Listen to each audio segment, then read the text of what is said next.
This week on Kickoff Daily, one story blew past everything else.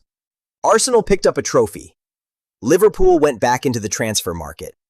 Two predictions split the comments section. Who gets relegated? And who finishes in the top 5? If you missed any of it, here's what you missed.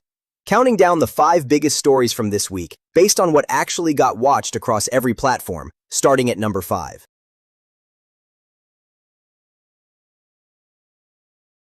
Everyone's talking about who wins the Premier League.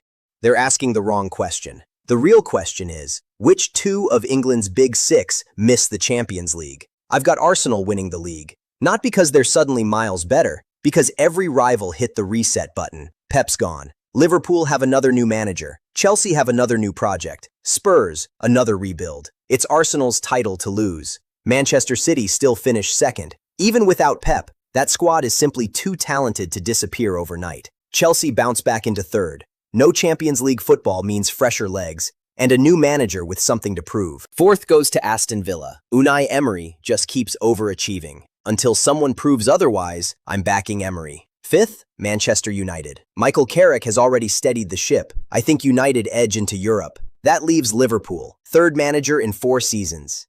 An aging spine, a defense that still needs rebuilding. Liverpool drops out of the Champions League places. Spurs return to Europe. Liverpool miss the Champions League. That's my prediction. But if 2 of the big 6 miss out, who are you dropping?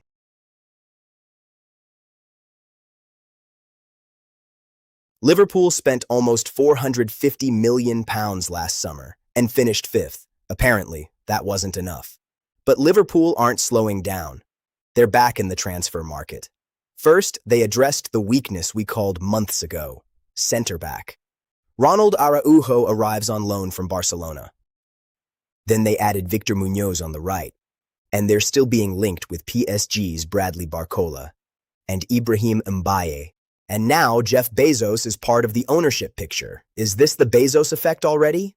Maybe, but the bigger story is where Liverpool are spending.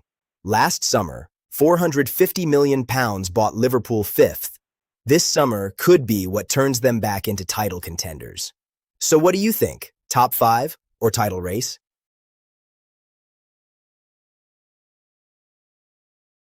One down, 4 to go. Arsenal just destroyed Manchester City 3-0 to win the Community Shield. But what if this isn't just another trophy? What if it's the beginning of the greatest season an English club has ever had? They're already Premier League champions. We predict they'll win it again. And this squad might be even better than the one that won it last year. They've added Bruno Guimaraes and Christos Tzolis. They don't need Vinny Jr. And after losing the Champions League final to PSG on penalties last season, Europe is clearly the next step. Manchester United won the treble in 1999. Manchester City did it in 2023. And City's 2019 team won all 4 domestic trophies. But nobody has done this. Community Shield, Premier League, FA Cup, League Cup, Champions League. 5 trophies, 1 season. The first one's already in the cabinet.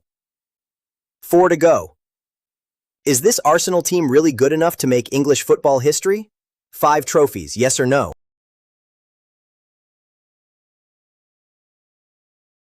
One of the promoted clubs stays up, while one established Premier League club is getting relegated. Hull and Ipswich simply haven't strengthened enough. I think both go straight back down.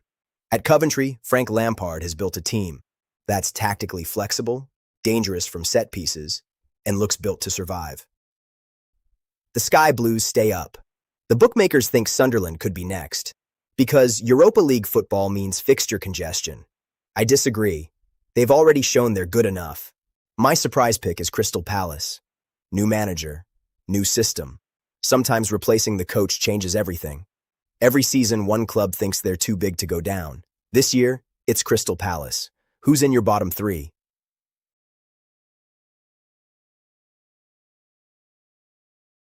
Aston Villa aren't rebuilding. They're trying to do something almost no club outside the Big 6 has ever pulled off. Morgan Rogers is gone. Ezri Konsa is gone. Emi Martinez could leave. Ollie Watkins is attracting interest. Villa are cashing in on the team that brought them success. Brighton have made a business out of selling stars. Villa want to prove they can do the same, without giving up on Champions League football. Selling stars is easy. Replacing them while competing for trophies? That's the hardest job in football. And that's Emery's challenge. If Villa pull this off, they won't become the next Brighton. They'll become the blueprint every ambitious club wants to copy. That's your week on Kickoff Daily. New stories drop every day. Which story do you think ages best by next week? Drop it in the comments below.